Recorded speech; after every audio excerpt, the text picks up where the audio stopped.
কোরআনে উঠান, কোথাও ইয়া মোহাম্মদ বলে আল্লাহ সম্বোধন করেন নাই।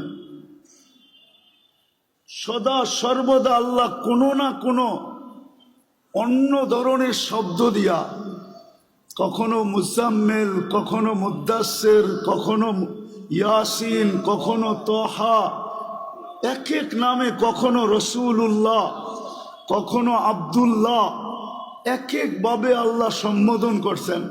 কিন্তু ডাইরেক্ট নাম নিয়েও ডাকেন নাই, নাম নিয়েও সম্বোধন করেন নাই। যাক, যেটা বুঝাইতেছিলাম, আমরা তো আমাদের দামও জানি না।